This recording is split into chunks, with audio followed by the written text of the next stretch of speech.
叫大米，美食是我第一语言。我将在中国寻找家常美味大师，在这趟考验耐心、深入亲情的旅程中，奶奶就是最好的老师。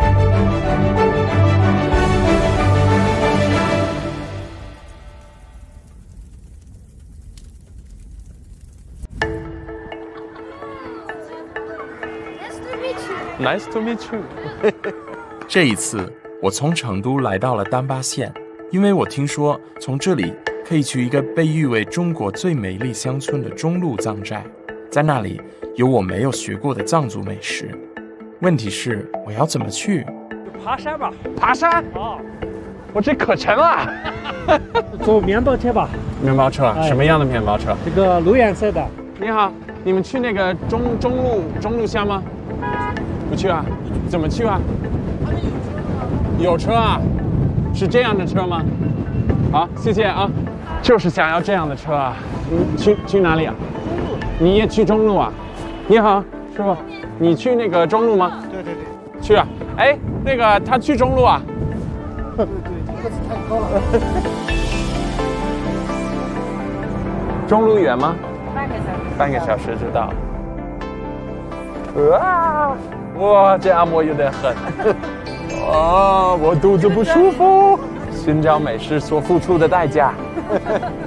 你们这里都有信仰吗？都信佛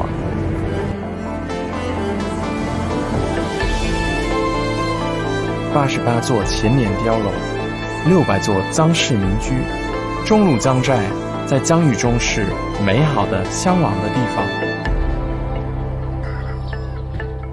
和西藏不同的是，这里的海拔不算高，属于农区而不是牧区，所以我有点好奇，这里的饮食习惯和西藏有什么不同了。这里的人都信奉藏传佛教，所以像这样的佛塔随处可见。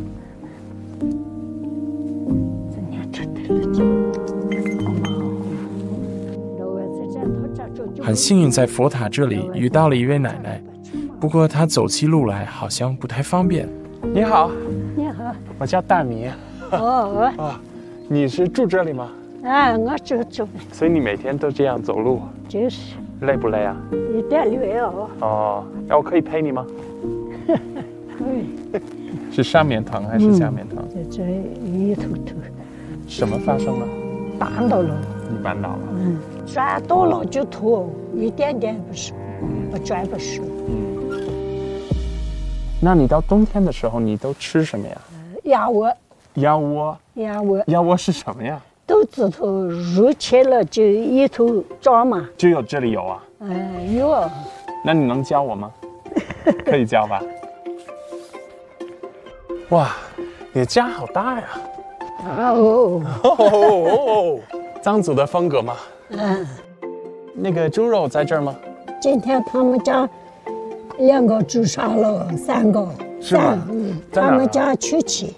我去取啊。好，你都需要什么东西啊？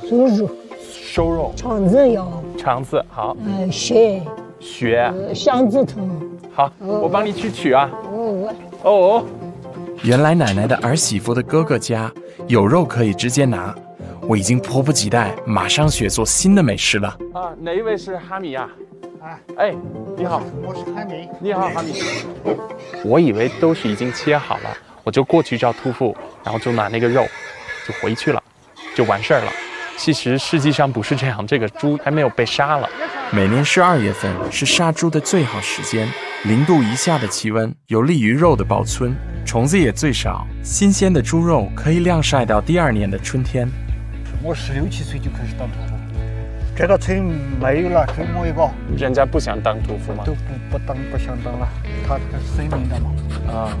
他们的生活过得好得很。好得很。每年地里面种的包谷全都是给他们的，他的肉又来供应我们，我们的玉米供应他们。都是循环的。循环的。这就是生命。那藏传佛教还吃肉啊？佛教专门年轻的喇嘛那些就不杀生。我们是老百姓，为了体力干活嘛，尽量少杀生嘛。这个猪血肠很好吃，送的这个亲戚朋友，这样。这个很好，香肠啊，血肠啊，香猪腿，香猪腿，哎，还有一个鸭窝。哦每到这个3、4月份的时候，布谷鸟叫的时候吃的，啊，可香了。可香啊！哎，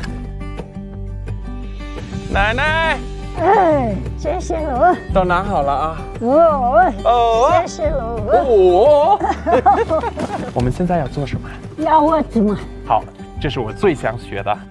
鸭窝只有在丹巴附近的藏寨才有，而且用新宰杀的猪可以保证内脏是最新鲜的，保存的时间可以更久。1月过年的时候可吃，吃不完了就3月。这让我想到我们圣诞节的时候吃火鸡，吃不完。圣诞节过了，这连续2个星期都是在吃火鸡。这上面，香料要放进去，然后再放进那个肚子里。肚子里。花椒放多少？放这么多？我都不要。好。哑巴。哦，对了。哦，对了。对了。哦，对了。等于可以了是吧？可以。你休息啊。这个是那个肚子哈。肚子掉了。把干拌好的肉放肚子里缝起来就可以煮了。看着奶奶一针一线的缝，对我这个厨子来说真是一种享受。我谁让你烧了？怎么了？别烧了。我的新的 Chanel 的包放进去了。40倍吗？50倍了，差不多40-50分钟。好，那现在可以做什么？血肠嘛。这个就是今天杀的猪的这个猪血啊。我们这个可以的。哦。切了就这个可以的，贴子里嘛。贴子里嘛。一头我们要。这是那个 kidney 啊。这个肠子重口味，腰子血肠，花椒、生姜、蒜呀。这草莓奶昔做的不错啊。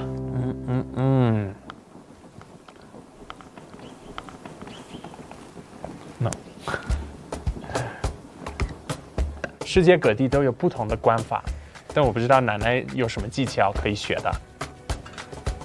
奶奶果然有一个非常独特的这个技巧啊，这个我第一次见过，小心手啊！哎呦，切掉手了，有血了。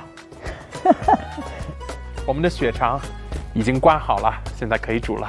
呀，要刮起来是吧？立了就刮不使劲就刮不了。要先放一下。啊，哈密过来了。说加面线，那路远呀我。哦，怎么样？有点亏。可以啊。可以，回去或者明年吃。你看了吗？真戳吗？真戳一下。实际时候看不是，这大面上。开始吵架了，有屠夫和奶奶，谁做得好？屠夫说要屠夫人数了，还是奶奶最懂的。用针扎除了能判断血肠熟没熟，还可以避免压力上升导致的爆裂。奶奶最后还把我带来的猪腿给腌起来了，不需要煮，也不需要洗，直接均匀地涂上盐和花椒就可以风干了。在高原的寨子里，空气干燥又干净，最适合做风干的美食。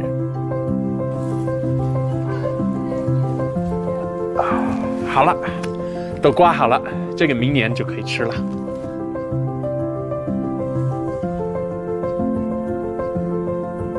西餐里面也用这个肚，比如说在苏格兰，他们做 haggis， 就是用羊肚子，装瘦肉。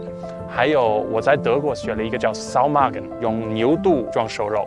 现在很多高级餐厅是做 sous vide， 就是低温慢煮嘛，一般是用真空气的袋子。我今天用的是猪肚子。在这样的环境下做菜，肯定好吃。加盐，这里是混合的调料，其中一个香料叫 sage， 跟猪肉真的是一个完美的搭配。秘密食材，高海拔产的牛肝菌，干的野生菌，味道比鲜的要大好多倍，当香料特别香，都贴在这个肉上面，盖碗肚子了。其实 sous vide 的这个想法就是你不要让它的这个肉碰到水，因为水的这个温度太高了，很快就熟了。第二就是它不会熟得均匀，封起来之前放一点黄油，会让这个肉更嫩。按道理来讲，应该是先放这个黄油，但是我刚才忘了。白葡萄酒和猪肉是绝配， OK， 本身就不太会织衣服的，织这个肚子真的有难度。这是什么美食啊？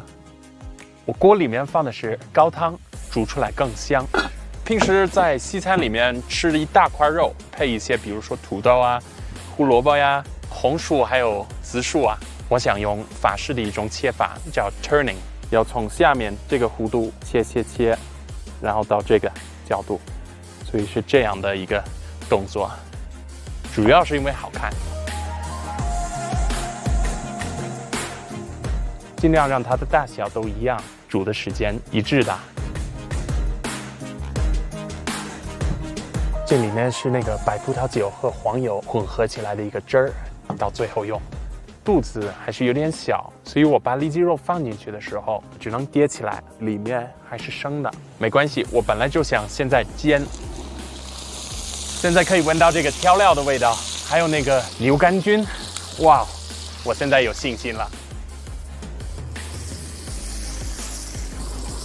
放一点海盐，混合起来的一个汁儿，放一点，这样就更香了。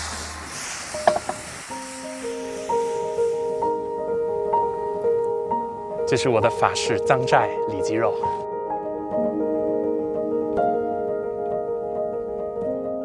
奶奶，哎，这是的嘞。哦，你好，我放在这儿。哎，这是那鸭窝吗？鸭窝，这个是什么呀？血肠，为什么要烤黑呀？因为要熟透了才好吃呀。其实我们西餐里面也是，有的时候要烤的黑一点，好吃。这都是谁呀，奶奶？嫂子、这是嫂子，儿子，这是你儿子。这是的嘞，这是的嘞。这位呢？大女儿，你的大女儿，那等于是你的，是吗？她也会做菜啊。今天晚上非常的幸运，奶奶的儿子和孙女从外面工作回来了。这个血肠烤得外脆里嫩，也不会腥，而这个鸭窝更嫩更鲜，还有点辣。里边的肉因为切得很大块，吃起来很舒服，肥瘦相间刚刚好。这个瘦肉真的是非常香，而且放的那个花椒恰到好处。好吃怎么说？洗衣机啊？谁？洗衣机。这一句，他这个是洗衣机。学鸡，要过年的时候，就大家就相互送礼嘛，就做这个血肠，他们家杀猪也就送给我们啊，我们杀猪也送给他们。哟，兄弟姐妹或者是很亲的人到远方去了，他们没有办法跟你一起团圆，你就吃这个，然后就吃这个，同时把它包好。我以为你就吃它，然后就想别人了。不，我要寄过去，要寄过去，那才好。所以它可以吃到家的味道。哎，对，我还给你做了一道菜，你要不要尝尝？这个肉嫩的，是哪一个部位的？是背部的，是吧？背部的肉。你知道它是怎么烹饪出来的吗？就是煎的，是吧？有煎的过程，还有一个鸭窝外面是什么？肚子啊。哦，你是装在肚子里面煮啊？耶！今天见到奶奶的孙女，发现奶奶和她的儿子都对她感到特别的骄傲。她也在做着自己梦想中的工作。因为我现在从事的行业就是我自己想做的、喜欢做的事情。我奶奶辛苦，把爸爸拉扯大，然后爸爸辛苦，所以给我营造这种条件。以前玉米的话，玉米籽是没办法去吃到的，所以都是吃的玉米的外面的那个皮，里面的那个都是吃不到的，可能是换钱。然后我现在才能，我想做什么我可以做什么。就是因为奶奶，就是因为你爸爸，对，这几代人去给我营造这种条件。我相信他会，就为你们都很骄傲吧。我觉得是。碰个杯吧，大喜的嘞！谢谢奶奶。一代一代的努力，让孙女可以选择更适合的工作，也让家人可以享用更丰盛的晚餐。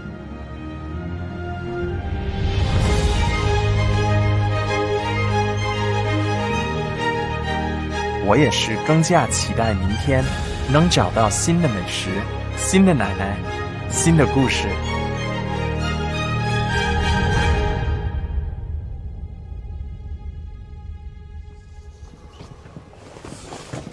今天好冷啊！你看，奶奶对我太好了，她送我一个香猪腿，她还告诉我，除了猪肉，我在这里一定要学一个美食，名字我真的记不住，但是她说上面有一个人有最传统的锅庄，好像是这整个村子唯一的。他儿子应该要过来送我上去，希望也可以学到新的美食了。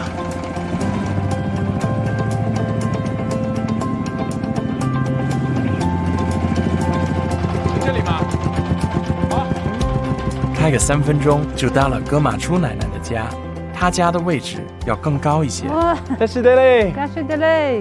我叫大米。哦你看，我给你送的礼物，哦香猪腿啊，哦，好不好吃啊？好吃。因为我想学那个锅勺子馍馍，可以跟你学吗？我希望这个锅庄是在室内，因为外面实在太冷了。一会儿我们可以一起吃香猪腿啊。对，慢慢的。奶奶嘞。哇，这就是这个锅庄啊。哦，你好，你好，这是谁呀？女子嘛。你的女子啊？啊，你好，你好，我叫大米。哇哦。锅庄的旁边有很大的空间，不管是做饭、取暖还是聊天，全家人大大小小的事情都要依靠这个锅庄才能做到。我也喜欢这个东西。这个是多少年的？几百年有了。几百年。哇哦，我在想有多少个馍馍都是在这里做的。是。现在锅庄很少了，是吧？是。少。基本上没有。那对。基本上没有。那为什么留着？这个是我们祖祖辈辈给我们留下来的这个。转，一直转，然后，哎，这个手不动。是这样吗？对。馍馍做好后，奶奶把这个小烤盘一样的工具放在火里预热，高温让馍馍的外皮变硬，这样不但锁住了水分，还让馍馍的表面不粘太多的灰。然后再把馍馍放到灰里面，这相当于小火慢烤，里面也熟透了。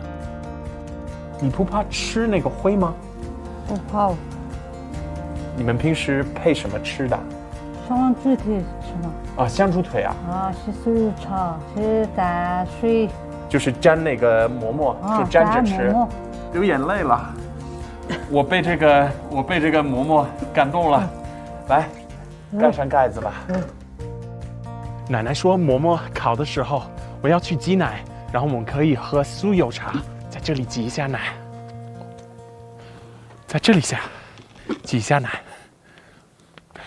在这里挤一下奶。哦，是，在这里。我需要你的奶做酥油茶，来，怎么办呢？最后奶奶的女儿看不下去了，下来帮我。看来没有美食，没有牛会听你的话。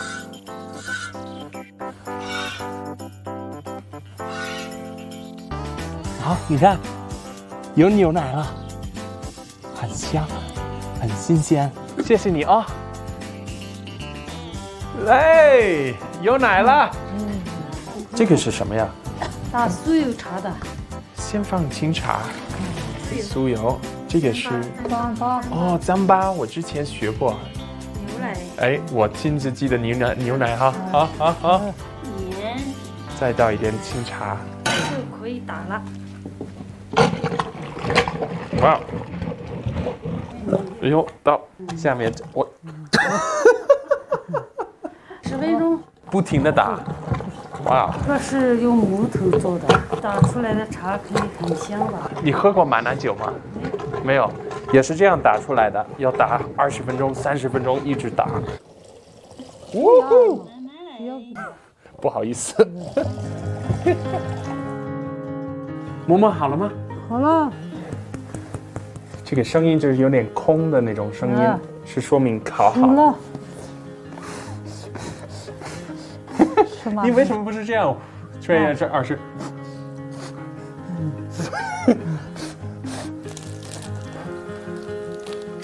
哇，刚刚烤出来，它那个皮有那个烧的味道，很特别。这个是我亲自做的。我相信，如果没有这么多的时间和锅庄的余温，是做不成真正的活勺子馍馍的。虽然用的是生面粉，但是却特别有嚼劲。这个灰也会让馍馍更香。从前的这里，男女通坐，手里掰着馍馍，喝着酥油茶，热热闹闹的。我真不敢相信，全村的锅庄只剩下这一个，这样的场景也很少见了。我真的觉得奶奶很有想法，哪怕村子里所有的人都觉得锅庄没有用了，她还是选择保留下来。香猪腿一共要煮2个小时，我也切了一块来做我的美食给奶奶，看看我做的奶奶会不会喜欢。OK， 这就是我第一次在一个拖拉机上面做菜，怎么样？有范儿吧？我想把奶奶带到西班牙，做一个 tortilla española， 然后中间可以加一点香猪腿。那么这里已经有炖好的香猪腿，这个炖了1个小时。我发现它比较咸吧，所以我可能要少放一点盐。应该是奶奶熟悉的味道，都是本地产的。土豆呢，不要过薄，也不要过厚，这样做出来的 tortilla 还有一点点的嚼劲儿。那么平时西班牙人还是会用白的，但是这里我找了也找不到了，紫色的也 OK。我们就要用低温炸出来的这个土豆和洋葱，这样味道才香。你不要怕这个油太多了。那活勺子馍馍我也要自我创新，我想在馍馍里面放甘蓝，这个辣椒就是从后面那个墙上刮着的，也是挺好玩的。parsley粉，然后要融入到这个面团里面。其实它没有完全，就是比如说这儿香料多一点，这儿香料少一点，也无所谓。家常菜都是这样子的。怎么让这个 tortilla 有一个本地的味道？就是加一点这个香猪腿，它会变有一点点的脆，然后它的香味都会融入到土豆里面。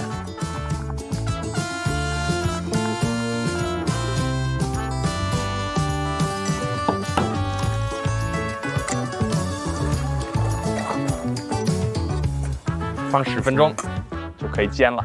等这个鸡蛋的时候，就可以烤这个馍馍。嘿嘿，现在就可以煎土豆饼，已经放了一段时间了，都融合在一起了，这个就是一个完美的状态。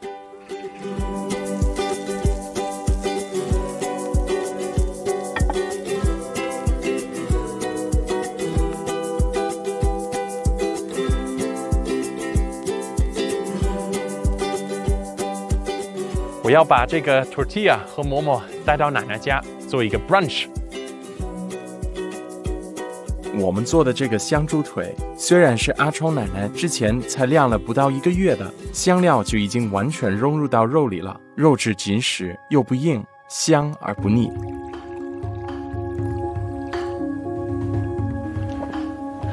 我在这里准备给奶奶做一杯英式早茶。好，奶奶 ，brunch 做好了，可以开饭了。我给你准备一个早午饭。哦。首先，这里面不是酥油茶，是我的英国的茶。哎呀，哎呀，你可以尝尝。馍馍。